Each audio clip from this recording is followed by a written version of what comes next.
we're back with you on Business Incorporated. Let's get back to Morocco, where the authorities have announced plans to receive tenders from companies to build $4.6 billion natural gas project. The Morocco's energy minister, Aziz Rabah, says the project will process gas for power and provide gas to industry and build an integrated plant to process the natural resource.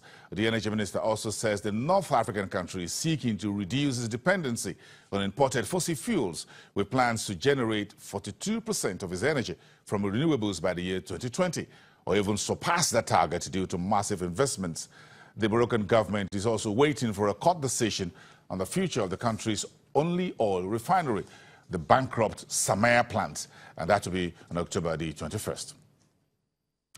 So let's look into the broader oil prices. The market opened for today. Rising drilling activities in the U.S. point to higher futures output. Healthy demand is keeping crude prices near December 2014 highs last week as Russia and OPEC cuts help sustain price level. Brent crude opens at $69.72 per barrel, down a shade of 0.2% from the last close. The U.S. West Texas Intermediate, we're at $64.27, and I'm looking at that now at $64.23.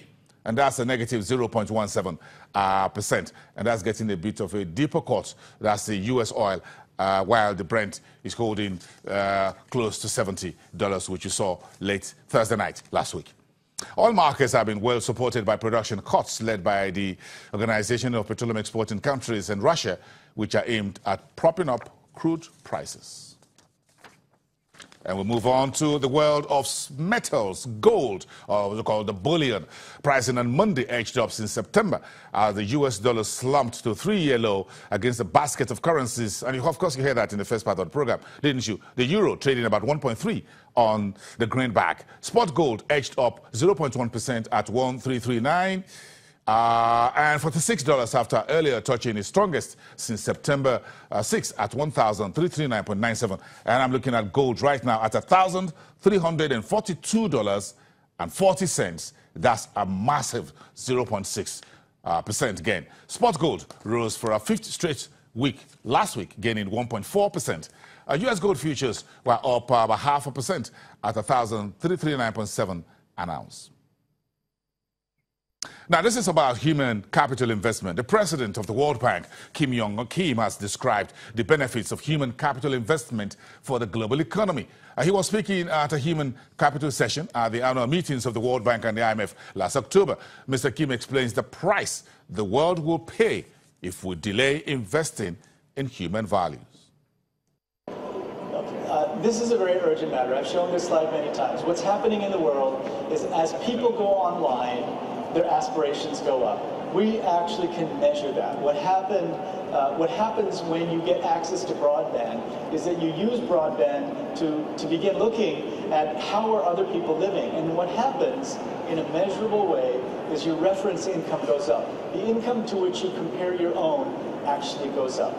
Now, when that goes up, what happens? Well, in the case of growing economies like Korea, for example, what happens is great things. There's great opportunity. But if there's not opportunity, we're really worried about what that frustration will lead to.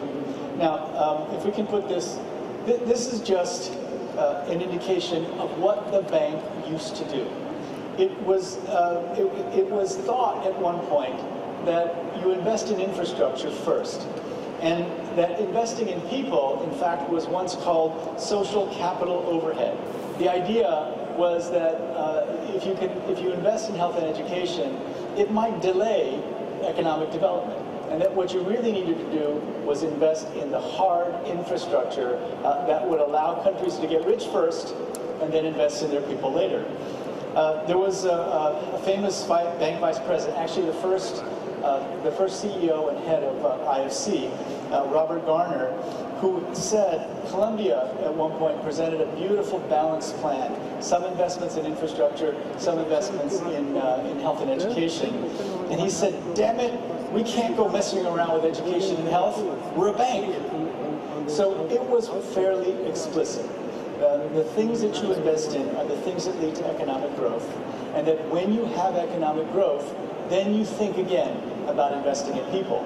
Now, we're also very, very focused on trying to build the movement to invest in human capital on evidence. There's a lot of great experiences in Jamaica. Early childhood development activities, stimulation that was done in a very simple way. High school graduates would go to the homes of children who were stunted. If we had prevented malnutrition and stunting when today's children when today's workers were children, per capita global GDP would be 7% higher. The crisis of human capital is really, I think, one of the things that keeps me up every night. 155 million children are stunted. 400 million people around the world lack access to health care. And 100 million people fall into poverty every year from catastrophic health care payments. Now, I'm sorry I have to move around a little bit, but let me take you through some of the thinking now. So, one of the things that we do is we measure the wealth of nations, and we measure it on a pretty regular basis. But it's only this year, and if we can get the slide up, it's only this year where we're measuring human capital as part of the wealth of nations. Now, you know, we've known that investing in health and education is important for a long time, but it's only this year that we're measuring it. And if you look at the graph, in high-income countries, human capital is 65% of all the wealth in high-income countries. But then look at the low-income countries. Human capital is only 40%. And if you look at the human capital per capita, in high-income countries, of course, human capital and other forms of capital are very high per person. And then if you look at the low-income countries essentially have to catch up with the high-income countries. And so there's a very long way to go in terms of improving human capital and doing it quickly. The World Bank President Jim Young came at the World Bank IMF last meeting in October. Okay, let's try to wrap up the program. We'll go to North Africa, where Egyptian lawmakers over the weekend approved the appointment of a former senior central bank official, Rania Al-Mashat, as the new tourism minister.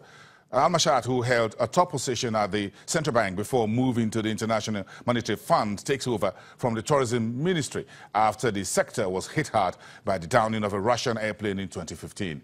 The reshuffle at the public sector and local development ministries come as the government seeks to extend its program of economic reforms. And finally today, Nigerian Stock Exchange has promoted Tinuade Awe as an executive director in charge of regulation at the Nigerian Stock Exchange. That announcement came in today from the office of the Chief Executive Officer of the Nigerian Stock Exchange. And Tinuade Awe's appointment or promotion has received regulatory approval, of course, that of the Securities and Exchange Commission. The Stock Exchange says it's doing an organizational restructuring, and Mrs. Awe will now be having oversight functions of the broker-dealer regulation, listings regulation, market surveillance and investigation, and regulatory technology. Ms. Awe was the general manager, head of legal and regulation division of the Stock Exchange, and also served as the general counsel of the Nigerian Stock Exchange. She joined the Stock Exchange employment in August 2012, even though she served in a consulting capacity since August 2010. So she's technically spent about 8 years at the Nigerian Stock Exchange. She is a lawyer. She had a degree in law from the Obafemi Awolowo University and a degree in law from the Harvard Law School, where she also served at the London School of Economics and Political Science, where she was a London H. Gammon Fellow. And that's about all for today. Do have a great day, everyone, wherever you're watching, and we'll see you again. Bye for now.